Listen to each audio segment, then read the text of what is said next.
ආයිබෝවන් හැමෝටම. ඉතින් මේ නත්තල් සමයේ මම ඔයාලට අරගෙන එන්න හදන්නේ හරි අපූරු ඩාන්ස් එකක්. ඉතින් මේක අතරම ගියා වෘත්තේ මේ ෆින්ලන්තයේ තොර්නියෝ නගරේ රායාල්ලා කියන shopping mall එකක් තියෙනවා. ඉතින් ඒ shopping mall එකේ ගර්ල්ස්ලා කට්ටියක් නැටිලා shopping mall එකේ හෙල්ලිලා යන්නේ.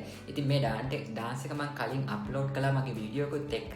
ඉතින් ඒක වීඩියෝ එකත් එක්ක තියෙන නිසා ගොඩක් කට්ටිය මේ ඩාන්ස් එක වෙනම ඉල්ලුවා. ඉතින් ඒ හින්දා මම මේ සතියන්තේ ඔයගලන්ට හිතුවා ඒ අපූරු shopping mall එකේ හෙල්ලවෙන්න දාපු ලතින් ඇමරිකන් ඩාන්ස් එක ඔයාලට මේ සතිය අරගෙන එන්න. එහෙනම් අපි බලමු පින්ලන්තේ කෙල්ලෝ ටික දාපු මේ අපූරු ඩාන්ස් එක.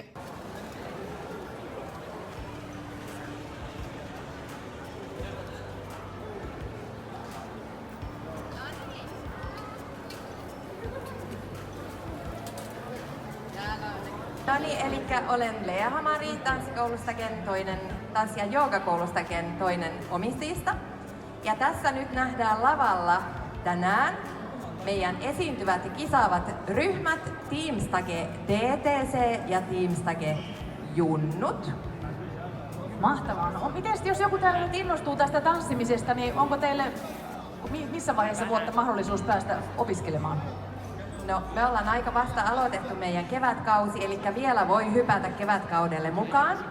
Ja pitää olla 3 vuotta täyttänyt, ettei sen kummempia kriteereitä ole. Että ihan 3-vuotiaista aikuisiin asti meillä tanssitaan täällä Torniossa ja Keminmaassa. Ja yhteystiedot löytyy varmaan netistä. Kyllä löytyy. Hienoa. No kerrotko vielä kerran, mitkä ryhmät tässä on ja mitä he esittää?